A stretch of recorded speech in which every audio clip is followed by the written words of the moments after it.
Swayam Prabha. Digital India. Educated India.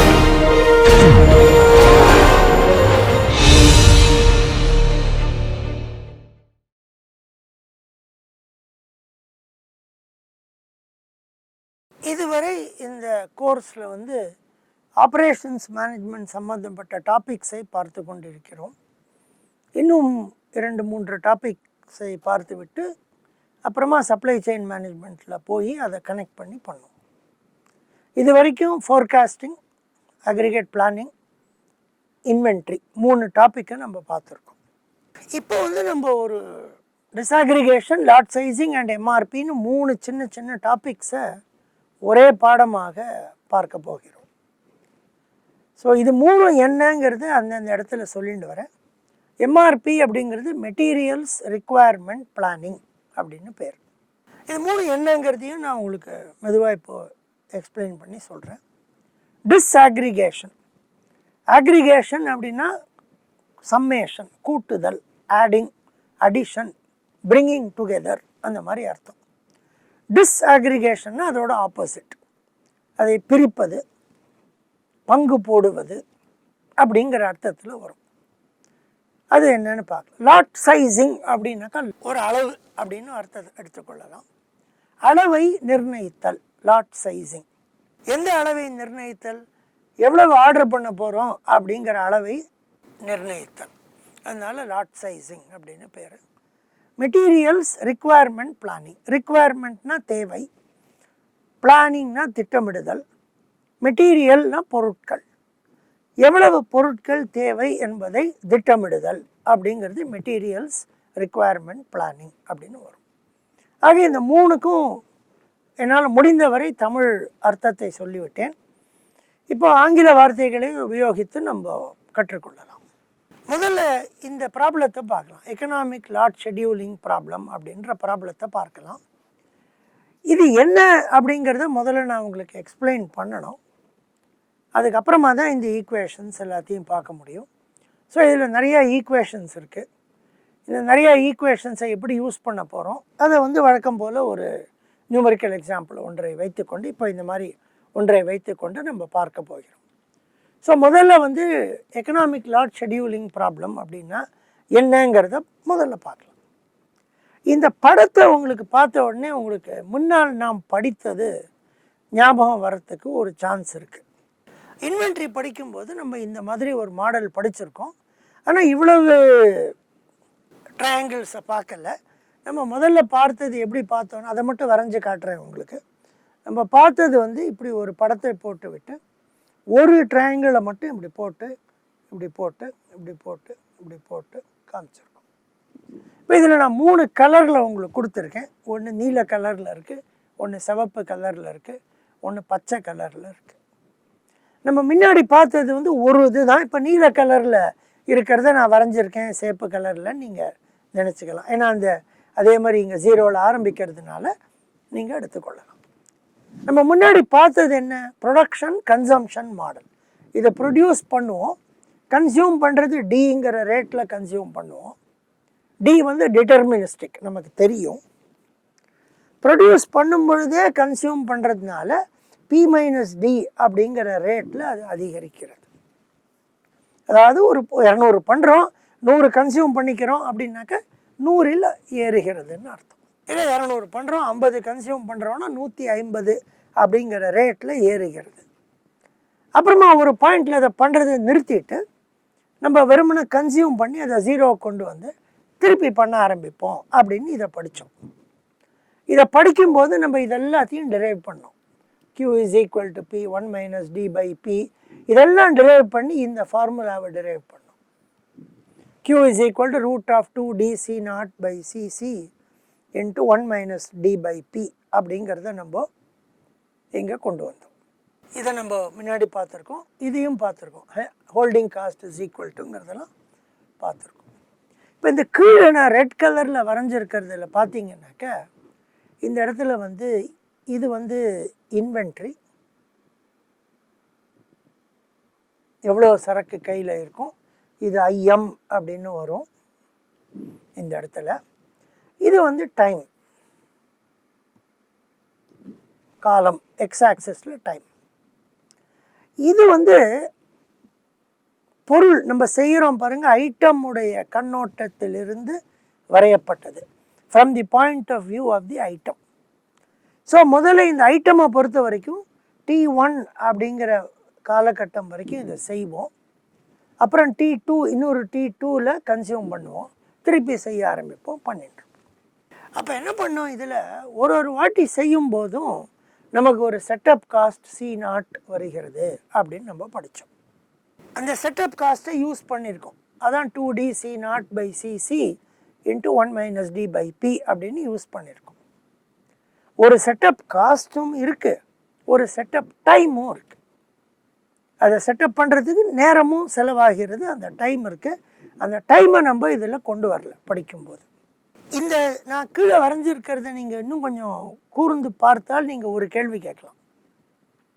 ஒவ்வொரு முறை setup பண்ணும்போதும் இந்த செட்டப் காஸ்ட்டை இன்கர் பண்ணுறோம், செட்டப் டைமை இன்கர் பண்ணுறோன்னு சொல்கிறோம்.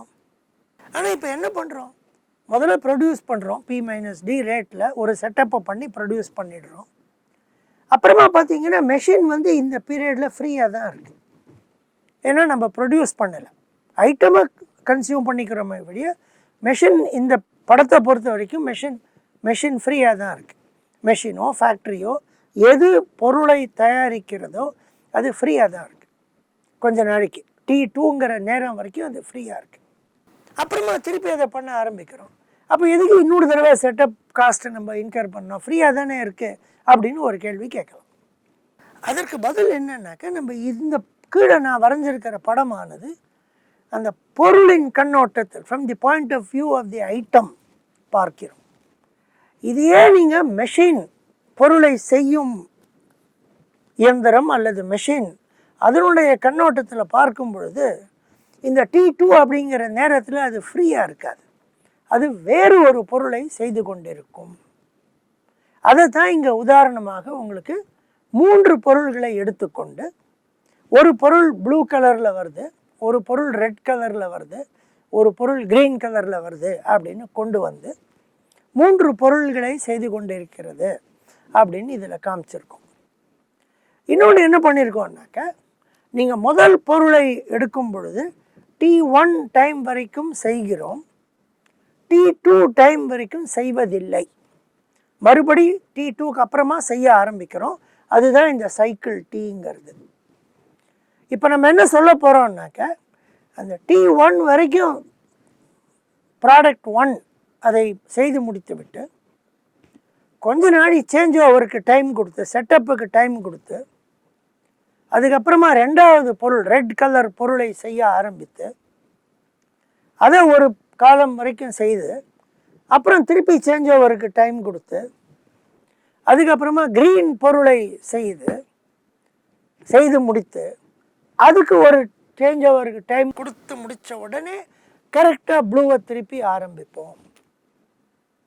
அதே மாதிரி நீங்கள் இந்த ரெட்டை எடுத்துட்டு செய்து, ரெட்டுக்கு அந்த சின்ன டாட் காமிச்சிருக்கேன் பாருங்கள், அந்த டைமில் ரெட்டை நம்ம ப்ரொடியூஸ் பண்ணலை.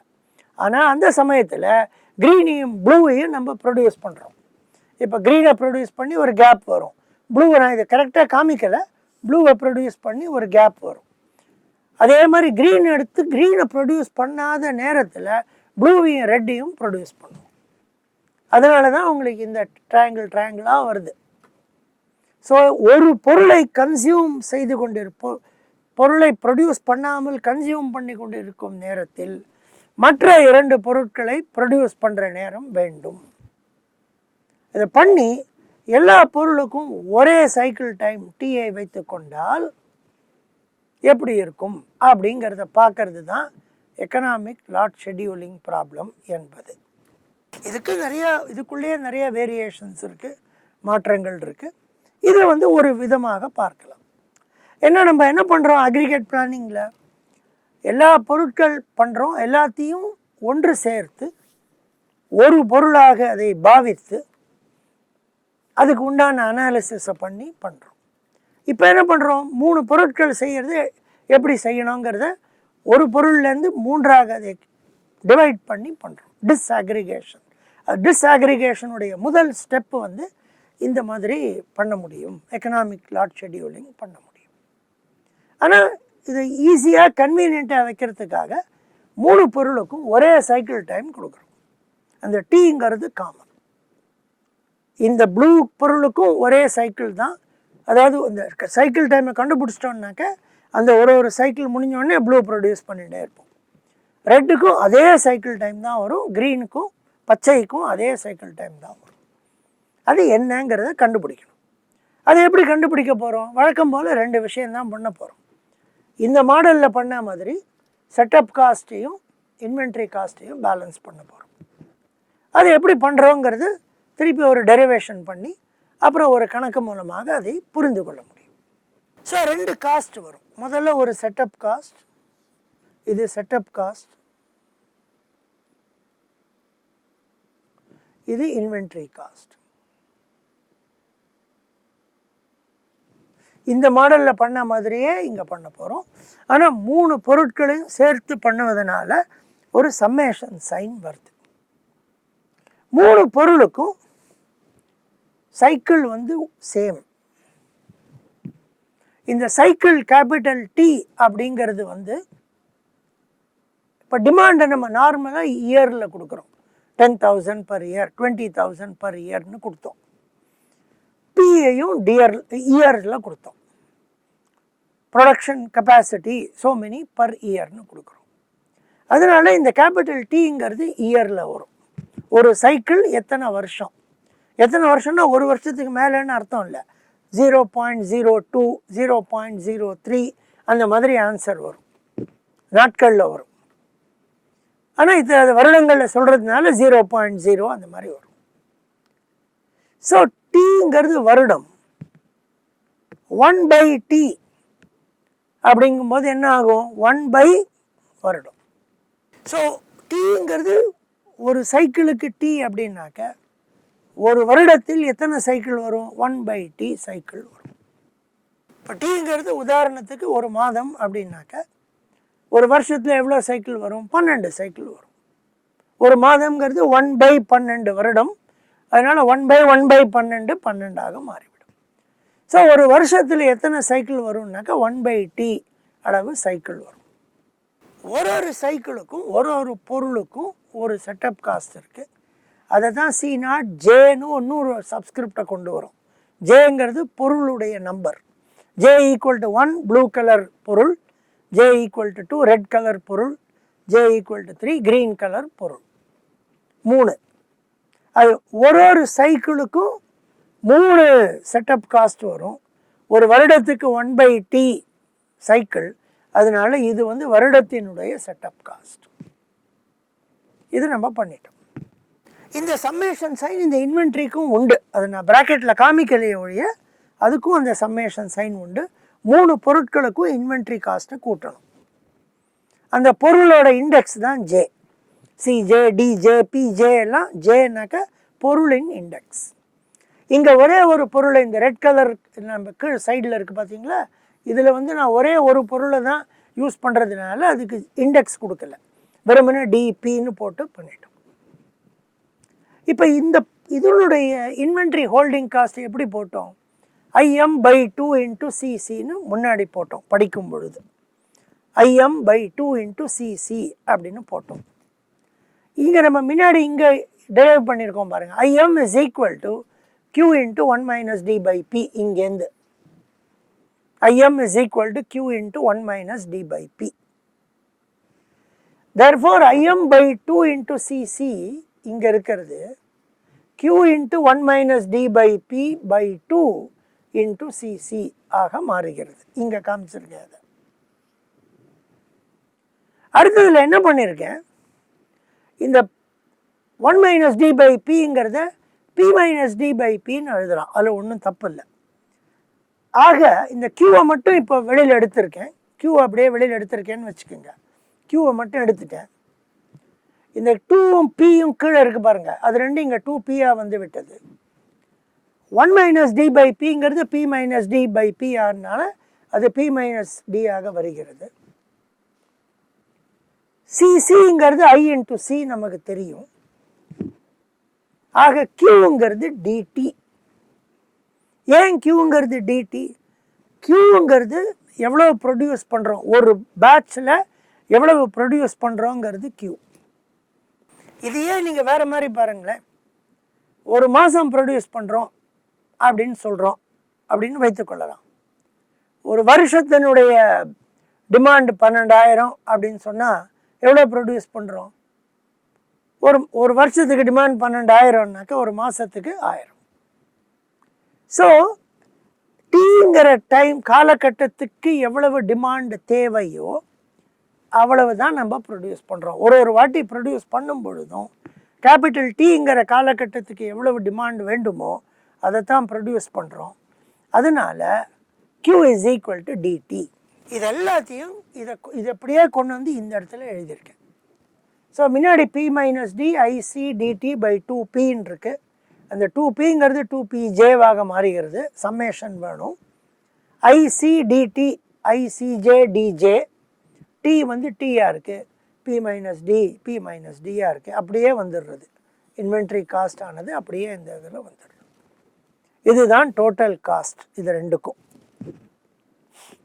இன்னொன்று முக்கியமாக நம்ம பண்ண வேண்டியது என்னன்னாக்க, ஒரு சைக்கிள் கேபிட்டல் டீயை எடுத்துக்கொண்டால் அந்த சைக்கிளில் 3 செட்டப்புக்கு டைம் இருக்கணும், 3 ப்ரொடக்ஷனுக்கு டைம் இருக்கணும். அதை தான் இந்த கன்ஸ்ட்ரெயின்ட்டாக இந்த இடத்துல காமிச்சிருக்கோம். கேஜேங்கிறது ஒரு செட்டப்புக்கு ஒரு பொருளுக்கு எவ்வளவு டைம் ஆகுங்கிறது கேஜே டைம். இது C0Jங்கிறது காஸ்ட், பணம் செலவு. கேங்கிறது டைம், கேஜே. 3 பொருள் இருக்கிறதுனால சம்மேஷன். இது 3 செட்டப் டைம் உடைய அளவு. 3 ப்ரொடக்ஷன் டைமோட அளவு என்ன? Q is equal to DT நம்ம பண்ணிட்டோம். ஏற்கனவே Q is equal to DT பண்ணியாச்சு.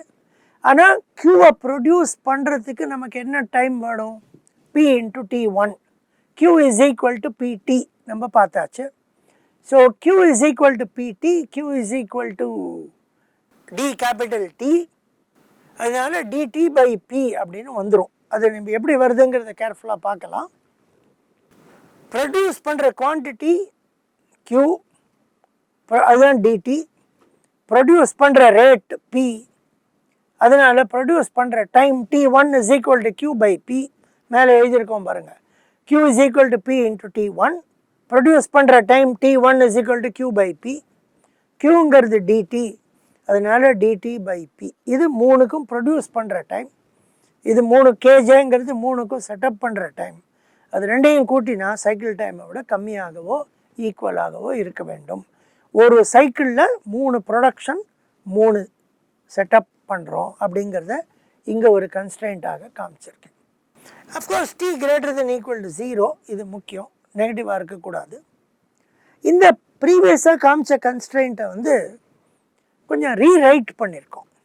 இந்த டீங்கிறது ரைட் சைட்லேயும் வருது, லெஃப்ட் சைட்லேயும் வருது.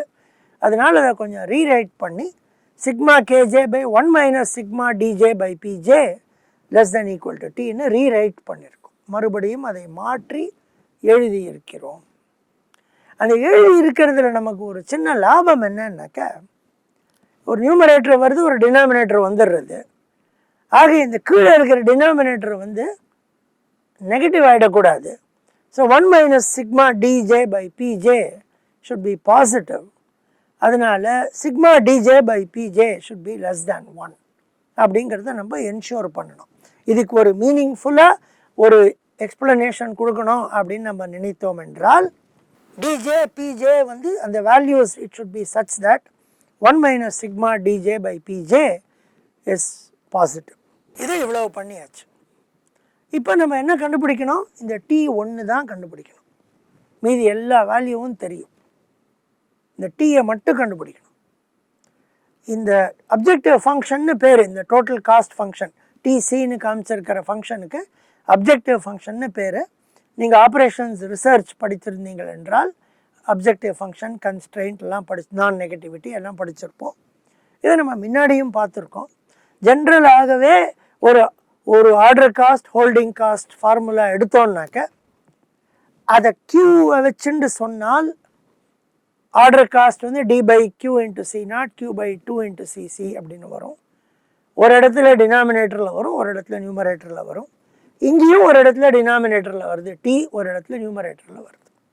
அதனால் நான் லீனியர் ஆப்டிமைசேஷன். கன்ஸ்ட்ரெயின்ட் இருக்குது, கன்ஸ்ட்ரெயின்ட் இன்இக்வாலிட்டியாக இருக்குது. நம்ம முன்னாடி இதெல்லாம் பார்த்துருக்கோம் இன்வென்ட்ரியில் வேறு பார்க்கும்போது.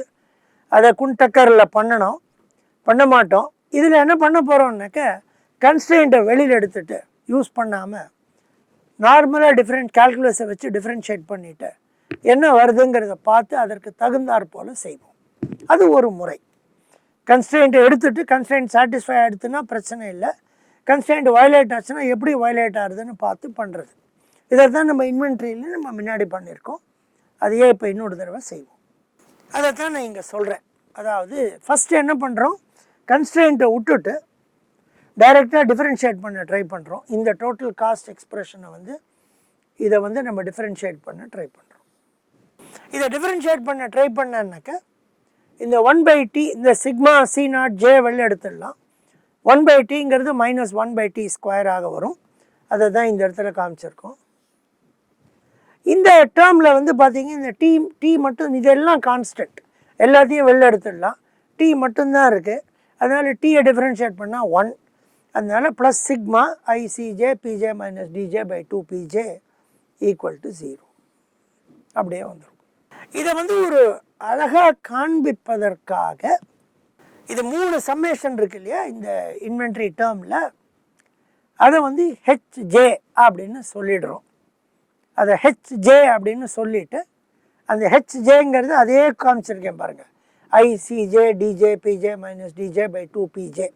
3 பொருள் இருக்கிறதுனால H1 H2 H3 3ஐயும் கண்டுபிடிக்க முடியும். H1னா ப்ளூ கலர் பொருள், அதற்கு உண்டான டிபி சி எல்லாம். H2ங்கிறது ரெட் கலர் பொருள், அதற்கு உண்டான வேல்யூஸ். H3ங்கிறது க்ரீன் கலர் பொருள், அதற்கு உண்டான வேல்யூ. 3ஐயும் கால்குலேட் பண்ணி இங்கே தனியாக வச்சுட்டு sigma C naught J, C நாட்டுங்கிறது செட்டப் காஸ்ட், ப்ளூ பொருளுக்கு, ரெட் பொருளுக்கு, க்ரீன் பொருளுக்கு, அதை 3ஐயும் கூட்டிக்கணும். இந்த 3 ஹெச்ஜேவையும் தனியாக கூட்டி கொண்டு எடுத்தால் டீங்கிறது டி டேஷ் நீங்கள் காமிச்சிருக்கோம். டீங்கிறது root of sigma C naught J by HJ அப்படின்னு சிம்பிளாக ஒரு டேர்மில் வந்துடும். ஆனால் இந்த ஹெச்ஜேங்கிறது நம்ம கொஞ்சம் கரெக்டாக எக்ஸ்பேண்ட் பண்ண வேண்டியிருக்கும். அதை எக்ஸ்பேண்ட் பண்ணிக்கலாம். இதை ஒரு உதாரணமாக அதை காமிக்கலாம். நான் இந்த இதை வலதுகை பக்கத்தில் முன்னால் எழுதின அதே கன்ஸ்ட்ரெயின்ட் இங்கே காமிச்சு அதை ஒரு நம்ம தேவைப்பட்டால் அதை உபயோகப்படுத்தி கொள்ளலாம் அப்படிங்கிற காரணத்தினால அது அந்த பக்கம் காமிச்சிருக்கேன். இப்போ நமக்கு அது தேவைப்படவில்லை, அது பாட்டுக்கு அங்கேயே இருக்குது.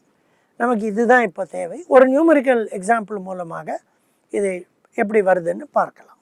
ஸோ 3 பொருட்கள் நம்ம சொன்னோம். ஸோ D1ங்கிறது 15,000 per year, அதோட ப்ரொடக்ஷன் கெப்பாசிட்டி 30,000, அதோட விலை 600. இதை நம்ம முன்னாடியே இந்த பொருளை தான் வச்சுட்டு நிறையா கணக்குகள் போட்டிருக்கோம். D2ங்கிறதுக்கு டிமாண்ட் 12,000ன்னு கொடுத்துருக்கோம், P2 60,000ன்னு கொடுத்துருக்கோம். இது C2ங்கிறது 400. மூன்றாவது பொருள் டிமாண்ட் 18,000, ப்ரொடக்ஷன் கெப்பாசிட்டி 72,000, C3ங்கிறது 500. இப்போ அந்த டிஜே பை பிஜேன்னு நம்ம ஒன்று சொன்னோம் இல்லையா, அது என்ன அறுத்து பார்க்கலாம். D1 பை P1ங்கிறது 0.5, ஏன்னா 15,000 30,000. D2 பை P2 அப்படிங்கிறது 12 பை 60 0.2. D3 by P3ங்கிறது 18 by 72 0.25. ஆக இது 3ஐயும் கூட்டினீங்கன்னா 0.95 which is less than 1. அந்த மாதிரி நம்பர் கொடுத்துருக்கோம். இதை நம்ம முதல்ல செஞ்சு பார்க்கணும். இல்லாட்டி அது தப்பாக நம்பர் இருந்ததுனாக்கா அது கிரேட்டர் தேன் 1 ஆச்சுன்னா கணக்கு சரியாக வராது. அதை நான் காமிச்சிருக்கேன். எல்லா பொருட்களுக்குமே இது 6,000 ரூபாய்னு வச்சுக்கலாம். C0 J வேண்டாம், 3மே C0 ஆகவே வைத்துக்கொள்ளலாம். எல்லாத்துக்குமே 6,000, எல்லாத்துக்குமே 20%. CC is equal to I into C. இது கொடுக்கப்பட்டது, இது வரைக்கும் கொடுக்கப்பட்டது கணக்கு. குயிக்காக நம்ம H1 H2 H3 கால்குலேட் பண்ணிடலாம். இங்கே ஏற்கனவே ஃபார்முலா இருக்குது, HJ இருக்குது, ICJ DJ PJ minus DJ by 2PJ. 3 பொருளுக்கும் நம்ம ஐ தெரியும், அதோடைய விலை சி தெரியும், அதோட டிமாண்ட் டி தெரியும், அதோட பி தெரியும். ஆக இது 3ஐயும் வச்சு நீங்கள் கால்குலேட் பண்ணிங்கன்னா இது வந்து 4,50,000, 3,84,000, 6,65,000. அது 3ஐயும் கூட்டினீங்கன்னாக்கா 15,09,000. இது வந்து ஹெச்ஜே. டி டி வந்து நம்ம ஃபார்முலாவில் நம்ம முன்னாடியே போட்டிருக்கோம். டி இஸ் ஈக்குவல் டு √σ C0J/HJன்னு போட்டிருக்கோம். C0ங்கிறது எல்லாத்துக்குமே 6,000, அதனால் 3க்கு 18,000. ஹெச்ஜே வந்து 15,09,000. அதை டிவைட் பண்ணி ஸ்கொயர் ரூட் எடுத்தோன்னா 0.1092 இயர்ஸ் வருது. இயரை வந்து 365 நாளாக எடுத்துக்கொண்டால் 39.86 டேஸ் அல்லது 40 டேஸுக்கு நம்ம அப்ராக்சிமேட் பண்ணி ஒரு சைக்கிள் 40 டேஸ்க்கு வருது அப்படிங்கிறத கண்டுபிடிச்சிடலாம். ஒன்ஸ் ஒரு சைக்கிள் 40 டேஸ்க்கு வருதுன்னு தெரிஞ்ச உடனே இந்த ப்ளூவுடைய சைக்கிளும் 40, Q is equal to DT நம்ம முன்னாடியே பார்த்துருக்கோம். அதனால் ப்ளூ கலரோட Q தெரியும், ரெட் கலரோட Q தெரியும், க்ரீன் கலரோட Q கண்டுபிடிச்சிக்கலாம். அது ஒரு சைக்கிள்லேயும் எவ்வளோ ப்ரொடியூஸ் பண்ணுறோம், எவ்வளோ கன்சியூம் பண்ணுறோம் எல்லாம் அந்த ஃபார்முலா வச்சு கண்டுபிடிச்சிக்கலாம். இப்போ இது படி 40 டேஸ் இல்லை 39.86 டேஸ். ப்ரொடக்ஷன் குவான்டிட்டி எவ்வளோ? Q is equal to DT நான் இப்போ தான் சொன்னேன். அதனால் முதல் பொருளை வந்து 1638 செய்வோம், ரெண்டாவது 1310 செய்வோம், மூணாவது 1966 ப்ரொடியூஸ் பண்ணுவோம். ப்ரொடியூஸ் பண்ணுறதை கண்டுபிடிச்ச உடனே எவ்வளவு டைம் எடுத்துக்க போகிறோம் அப்படிங்கிறதையும் கண்டுபிடிப்போம். So time to produce is Q/P. ஏன்னா இங்கே இருக்குது பாருங்கள், Q is equal to P into T1. T1 is the production time. So production time is equal to Q/P. இங்கே அதிலிருந்து Q/P-யை கண்டுபிடிச்சா 0.0546 இயர்ஸ், 0.0219 இயர்ஸ் வருடங்கள், 0.0273 இயர்ஸ். இவ்வளவு எல்லாமே டேஸாக வச்சுக்கலாம், இப்போ இயர்ஸாக வச்சுருக்கோம். ஸோ ப்ளூ கலர் பொருளை இவ்வளவு காலமும், ரெட் கலர் பொருளை இந்த காலமும், க்ரீன் கலர் பொருளை இந்த காலமும் ப்ரொடியூஸ் பண்ணுவோம். ப்ரொடியூஸ் பண்ணிங்கன்னாக்க 0.1037 இயர்ஸ் வருது, 3ஐயும் கூட்டினா. சைக்கிளுடைய டைம் வந்து ப்ரொடக்ஷன் டி இருக்குது பாருங்கள், அது 1092ல் இருக்குது. ஆக இந்த சைக்கிளுக்குள்ளே 3ஐயும் ப்ரொடியூஸ் பண்ண முடியும். இதில் 3ஐயும் சைக்கிளுக்குள்ளே ப்ரொடியூஸ் பண்ணிடலாம். அதை சப்ட்ராக்ட் பண்ணால் time available for setup, 3 setup நமக்கு தேவை. So time available for setup is 0.0052 years. இதுக்குள்ளே நம்ம 3 செட்டப்பையும் பண்ண முடியுமான்னு பார்க்கணும். எப்படி பார்க்கணும்? ஒரு செட்டப்புக்கு எவ்வளவு டைம் ஆகுதுங்கிறதை தெரிந்து கொண்டு பார்க்க வேண்டும். ஸோ இப்போ ஒரு செட்டப் இஸ் ஒன்லி 1 hour. ஒரு பொருளை பேட்சை செட்டப் பண்ணுறதுக்கு 1 hour ஆகுது அப்படின்னாக்க 1 hour அப்படிங்கிறது 0.000114 இயர்ஸ், இத்தனை வருடங்கள். அதாவது 1/365 போட்டிருக்கேன், வேறு ஒன்றும் இல்லை. 3 பொருளுக்கு இதை 3ஆல் பெருக்கினான்னா 3400342. நமக்கு அவைலபிள் 0052 அவைலபிள். நிறைய டைம் இருக்குது, அதனால் 1 hour இருந்ததுன்னா பிரச்சனையே கிடையாது, நமக்கு பண்ண முடியும். சைக்கிளுக்குள்ளே எல்லாத்தையும் பண்ணிட முடியும், கொஞ்சம் ஃப்ரீ டைம் கூட கிடைக்கும். டோட்டல் காஸ்ட் என்ன வரும்? 3 பொருளுக்கும். அதே மாதிரி இது வந்து ஆர்டர் காஸ்ட்டையும் இன்வென்ட்ரி செட்டப் காஸ்ட்டையும் இன்வென்ட்ரி ஹோல்டிங் காஸ்ட்டையும் பேலன்ஸ் பண்ணும். அதனால் ஒரு செட்டப் காஸ்ட் வந்து 6,000, 3 பொருளுக்கும் செட்டப் காஸ்ட் 18,000 பை டி 1092. இது வந்து ஒரு 3 பொருளுக்கு உண்டான செட்டப் காஸ்ட். 3 பொருளுக்கு உண்டான இன்வென்ட்ரி காஸ்ட் ஈக்குவலாக இருக்கும். அதனால் 2ஆல் மல்டிப்ளை பண்ணிக்கலாம். பண்ணால் 3,29,670 அப்படிங்கிறது இதுக்கு ரூபாயாக வருகிறது. இப்போ இதே செட்டப் டைம் ஆனது 1 ஹவராக இல்லாமல் 20 ஹவராக, நான் வேண்டுமென்றே ஒரு அதிகமான வேல்யூ இங்கே கொடுத்துருக்கேன்.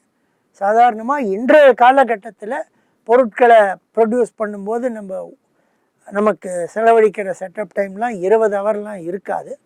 1 ஹவரே வந்து ஜாஸ்தி. இன்றைக்கி இருக்கிற காலகட்டத்தில் மக்கள் வந்து நல்லா முன்னேற்றம் அடைந்து எல்லாம் வந்து நிமிடங்களில், அரை மணி நேரம், 30 நிமிடம், 15 நிமிஷத்தில் செட்டப் பண்ண முடியுமா அப்படிங்கிற லெவலில் இருக்கோம். இன்றைக்கி நம்ம நல்ல முன்னேற்றம் அடைந்து இந்த கணக்குக்காக ஒரு 20 மணி நேரம் என்று எடுத்துக்கொண்டால் என்ன ஆகிறது பார்க்கலாம் அப்படிங்கிறதுக்காக இதை நான் கொடுத்துருக்கேன். ஸோ இதே 20 ஹவர் செட்டப் டைமாக இருந்தால் இந்த 3 செட்டப்புக்கும் சேர்த்து இவ்வளவு நேரம் வேணும். 6849 இந்த அளவு நம்மக்கிட்ட நேரம் இல்லை. 0052 தான் இருக்குது. 6849 தேவைப்படுகிறது. அதனால் நம்மக்கிட்ட இல்லை. அந்த காரணத்தினால இப்போ அந்த பழைய டீயை யூஸ் பண்ண முடியாது. 0.1092 யூஸ் பண்ண முடியாது. அந்த டீயை யூஸ் பண்ணுறதுக்கு இது பண்ணணும். இது இங்கே இருக்கு பாருங்கள், sigma KJ by 1 minus sigma DJ by PJ. இதான் இங்கே முன்னாடி கன்ஸ்ட்ரெயின்ட்டாக போட்டோம் இல்லையா, இந்த இடத்துல கன்ஸ்ட்ரெயின்ட்டாக 2வது இருக்குது பாருங்கள். அதை ஈக்குவலாக ஆக்கிட்டோம்னாக்க உங்களுக்கு டீங்கிறது இது 00689 நமக்கு தேவைப்படுற setup time divided by 1 minus, இதை நம்ம கால்குலேட் பண்ணி வச்சுட்டோம் 0.05. அதிலிருந்து 0.137 ஆக சைக்கிள் மாறுகிறது. 0.1092லேருந்து 137 மாறுகிறது. சைக்கிள் டைம் அதிகரிக்கிறது. சைக்கிள் டைம் அதிகரிப்பதனால உங்களுக்கு வந்து செட்டப் காஸ்ட்டை தனியாக கால்குலேட் பண்ணணும், இன்வென்ட்ரி காஸ்ட்டை தனியாக கால்குலேட் பண்ணணும். ரெண்டும் ஈக்குவலாக இருக்காது. அது ரெண்டையும் கால்குலேட் பண்ணி போட்டோம்னாக்க நமக்கு இந்த மாதிரி கிடைக்கும். 338120 அப்படிங்கிற அளவுக்கு நமக்கு கிடைக்கும். இந்த 329 இருந்தது 338120 அதிகரிக்கிறது. இதுதான் எக்கனாமிக் லாட் ஷெட்யூலிங் ப்ராப்ளம் அப்படின்னு நம்ம பார்த்தது. அதாவது பல பொருட்கள் இருக்கும் பொழுது எப்படி அதை செய்வது, எல்லாத்தையும் ஒரே சைக்கிள் டைமை வைத்துக்கொண்டு செய்தால் எப்படி இருக்கும், ஒரு பொருட்களை ஒன்று மாற்றி ஒன்று செய்யும்போது செட்டப் டைம் வரும், செட்டப் காஸ்ட் வரும், ஒரே சைக்கிள் டைம் வைத்து கொண்டிருந்தால் எப்படி பண்ணுவது அப்படிங்கிறத படிக்கிறது எக்கனாமிக் லாட் ஷெட்யூலிங் ப்ராப்ளம். இதில் ப்ராபபிலிஸ்டிக்காக எதுவும் கிடையாது, எல்லாம் டிட்டர்மினிஸ்டிக் கொடுக்கப்பட்டிருக்கிறது. இதே டாப்பிக்கில் இன்னும் சில பாடங்கள் இருக்கின்றன. டிஸ்அக்ரிகேஷன் படிக்கணும்.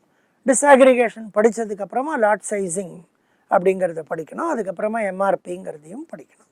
இதெல்லாம் பின்னால் வரும் பாடங்களில் நாம் படிக்கலாம். நன்றி.